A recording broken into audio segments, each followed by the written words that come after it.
Greetings everyone, this is First Centurion 753, and I am doing another episode of Democracy 3 POTUS series. We are, let's find out what quarter we're in exactly. Okay, so we have 10 turns left, and there's 16 turns total, so that means that we are halfway through the second year of our administration. If you notice, the surplus has surged. Alright, we've employed the new taxes again. We mentioned this before. The carbon tax. The carbon tax has saved the day. Should be, you know, cutting in pollution too, but I'm not sure. It's cutting CO2 emissions, which in turn is not having an effect on pollution, really. The environment does. Okay. Pollution's one of those problems we tried to deal with a little bit, but it's gone up. And it's $11 billion there, so that's something we have to deal with. The problems that we've had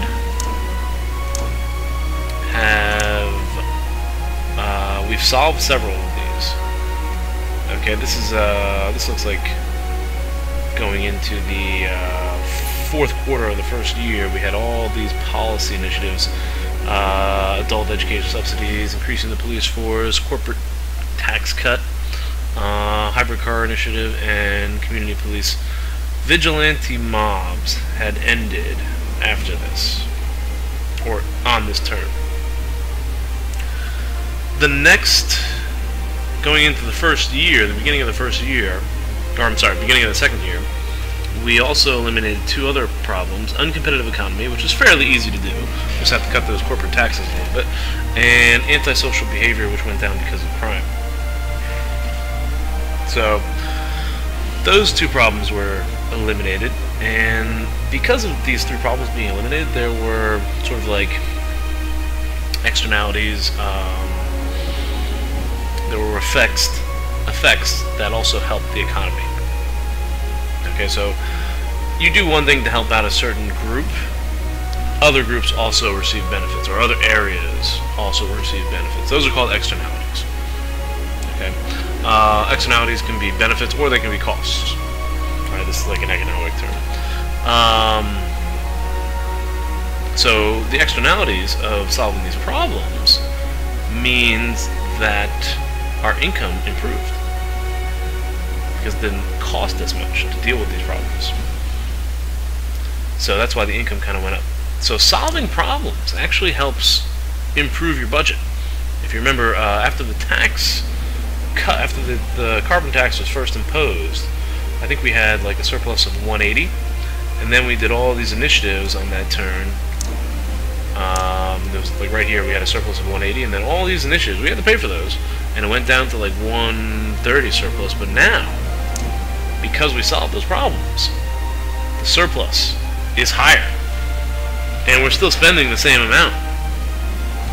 If you go back, let's one more time. Sorry, I keep going back and forth. But the expenditures here are the same, but the income's going up, and the GDP is going down. Debt going down will help, but I don't think our credit rating has improved yet. We're still at B bonds, so we have to deal with that. Well, I think once we go under like 3 trillion there, then we'll be good. Unemployment's down, crime is down, poverty is down. Society's looking good. But we have Minister Betty Patterson, who is not helping. She is not happy. She's our law and order minister, and she is displeased with the current government policy, which is unpopular with her core supporters, socialists and liberals. I think I mentioned this before, but the socialists, they were the people who assassinated me the first time I tried to play as the American president. Assassinated me in my second term. Shot me. So I got to deal with that. I have to improve the socialist opinion. Socialist opinion is actually not bad right now. It's the liberals that hate me. But they're going up. They went up a little bit. Community policing caused the opinion of liberals to go up, and it's going to continue to go up. Another 4%. So this episode, I'm going to deal with the liberals. The socialists, yeah, they're not bad. I think they are still like kind of in favor of me. Actually, you can actually the focus groups. Starting to look at these focus groups, they kind of tell you what all the groups think of you. So socialists, you see right here, the little green slither, they like me like 1% or 0.5%, you know. So, you know, their opinion is not affecting this guy that much. But the Patriot opinion is affecting him a lot. State employees is affecting him, poor people is affecting him. So they're making him like me. But the liberals are making him hate me. Well, maybe not hate. He improves my job performance by 68.66%. So he doesn't hate me. So socialists are right there.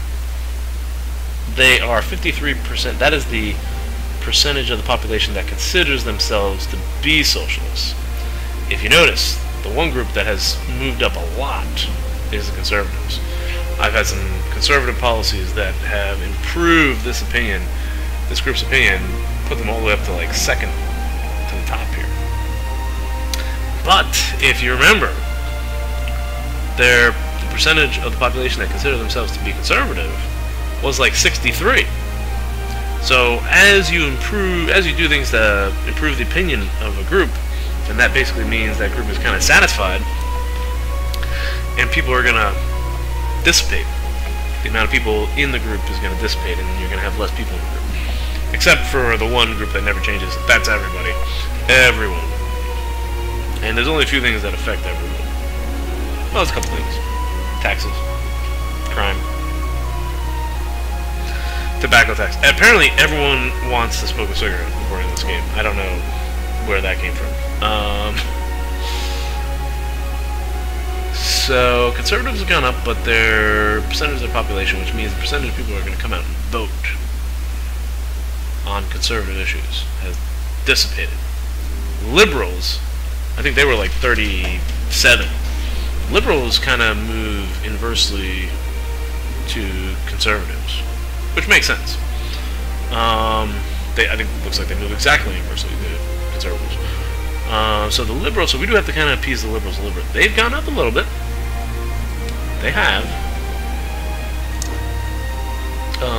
But there are a few things that they're still upset about. So, this turn is going to be focusing on the liberals. And how do we appease these liberals? I have several strategies that I thought up. And they are going, the liberal opinion is going up. A lot of the liberal issues comes from the Law and Order Department on the left over there. Alright, there's some stuff from foreign policy and then homelessness, of course. But most of it's coming in from over the left. And there's actually a few things over here that I can improve, and it won't upset anybody. I found these. In between episodes, I was looking, just searching for, ideas to solve the liberal problem. And if you go to, where's that? Jury trial right here. The only thing that more jury trials affects is the liberals. It doesn't have any negative opinion. So if I increase this, nobody's going to be upset, and just the liberals are going to be happy. The only thing is this is going to cost me money, and guess what? I've got money. Bang! We go from widespread. This was widespread jury trial, which means I guess not everyone's getting a jury trial. That's kind of insane. Now it's universal. Okay, and it cost me nothing. It cost me less than $1 billion, I think. A little more than $1 billion. That's nothing. Not with my surplus. And because liberal opinion will go up 4%, almost 4%. Cost me 8 political capital, and should help her. She should. Well, it might take time to implement because of her issues, but it should appease her. And I'm hoping that that will maybe keep her in the cabinet. See, this message just says that she needs to talk. Alright, to me, urgently in private. That's actually not, she's not ready to resign just yet. There will be another message that comes in that says that she's going to spend more time with her family, and then she'll resign. So, this is kind of like a warning. I don't have to be too concerned yet, but I do have to be somewhat concerned. So I'm going to try to appease the liberals. Also, we kind of dropped in the polls a little bit. I think I was at 54 last turn. Now I'm down to 51. People are stressed out. Sorry, I love that one. That's my favorite one. But people are stressed out. And I don't know what effect that's actually having. But the polls say that we're down a little bit. So we have to kind of relieve the stress, I guess. Oh, I know how I'm going to do that. That is actually something I'm not going to do this turn. Labor laws. I am going to boost this up, which is going to have an effect on the working week. We're not going to do that just yet, though. And there's reasons why. And I will get to those. Either this episode or the next one. Alright, so we increased the jury trial, which is a no-brainer. It's $1 billion, and liberals like it, and nobody hates it. So, no-brainer. Bump up. If you have the money, make jury trials universal. Next thing, legal aid. This is going to make the liberals and the socialists happy. So two people. And it'll also improve equality and poor earnings, and it will improve the opinions of the poor. So legal aid is like a win-win-win-win-win, like 5 wins. And it's just going to cost us money. Nobody's going to be upset with it. 79% of the voters are going to like it. Betty Patterson's going to like it. Bang! See that? That's about $5 billion. $5 billion! It's nothing. We're going to go up 2% on the liberals. Almost 3% with the poor. 1% with the socialists. 2% with the equality, and about 2% in poor. So you're not going to go up a lot. It doesn't really cost a lot. And the liberals are going to like it. And maybe that'll help with Betty Patterson. Okay, that cost us 7 political capital. Now, third and final thing I'm going to do over here in the Law and Order Department, that is another kind of no-brainer, prisons. Prisons, you know, there's no negatives with the prisons. No negatives here. Crime goes down. The liberals go up 11%. That's huge. That's going to help out a lot. Conservatives go up. So liberals and conservatives, their opinions both go up. That's a win-win-win. That's a huge win. This I recommend as like a beginning policy for everyone. If you're having problems with liberals and conservatives, this appeases them both. A lot of times, what you do to help the liberals pisses off the conservatives, and vice versa. This one makes them both happy. You don't see this. This is like, you know, unfounded. State employees, their opinion will go up too. They already love us anyways. Membership will go up. That's an important thing because that group likes us a lot. We want that group's membership to go up. And because we're employing more people with the prisons, it means we're going to have more state employees. Unemployment will go down. This is wins across the board. Cost 13.5. You're going up $6 billion. Nothing. You're going from basic provisions and state prisons to extensive rehab. That's great. That will help society, and people will love me for it. Okay. So we're helping out the liberals, and we're not upsetting the conservatives. We're helping out the conservatives, actually. They're going to like us because of these things. So that's like a win-win. Win-win-win-win-win. A lot of wins on that one. Okay? There are still some problems that I have to deal with. Homelessness is still a problem. It's gone down a lot. It's probably going to go down even more.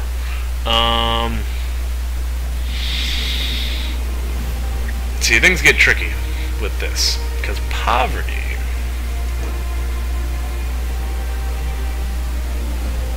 No, not so much poverty that I'm worried about. I'm worried about technology. Like, an easy answer is to like boost technology, but the problem with technology is it cuts down science funding. Or science funding causes unemployment. The space program, which I'd like to spend money on, that causes unemployment. Technology grants cause unemployment. So technology is not necessarily the answer. See, I'd like to fund like the space program because that boosts the technological advantage. And if you boost technology, the effects on the skills shortage is good. productivity goes up, and with productivity, GDP goes up. You know, that sounds good. But there are some negative aspects to technology. Right? It improves the technological advantage, which is great, which boosts GDP and productivity, but it also boosts internet crime. And it increases the skills shortage. Is that true? I don't know how that works. That's odd. I don't know why technology boosts the skills shortage. The skills shortage is probably going to solve itself soon with the this adult education subsidy. That's not going to be an issue. The final, look at the final. Right now it's 6.4. The final is going to be 17.18. That's going to solve itself in a few turns. Don't have to worry about the skills shortage. That will boost up GDP 20%. So I can do things that will hurt GDP. Which means the answer to those problems, because we don't want to increase technology because of what it's going to do with the internet crime. Technology, wow, 60%. That's why internet crime is there. To counter internet crime, you could do intelligence services, but that upsets the liberals a lot. So you don't really want to do that. I don't want to do that right now because liberals don't like me. So I have to watch that liberal opinion.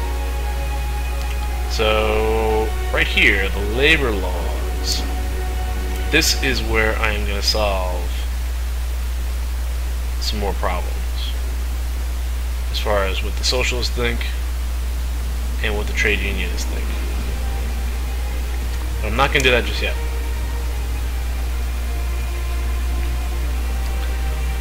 Before I do that, I have to let a few turns go by. And I'll explain that in a second. Let me just let this turn go by. Woohoo! Credit rating upgraded. That's huge. GDP's up. Capitalists like us. 57% of the polls. We've gone up. Ooh, credit rating went from, I think we were at B, now it's at triple B. That's huge. That is huge. Alright, that helped out a lot. Okay. So, liberal opinion has gone up. Debt has gone down. Credit rating's gone. Surplus looks like it went up a little bit. As far as these problems are concerned, skill shortage, we're about to solve that. Pollution is still an issue, but it's going down a little bit. Homelessness has leveled off.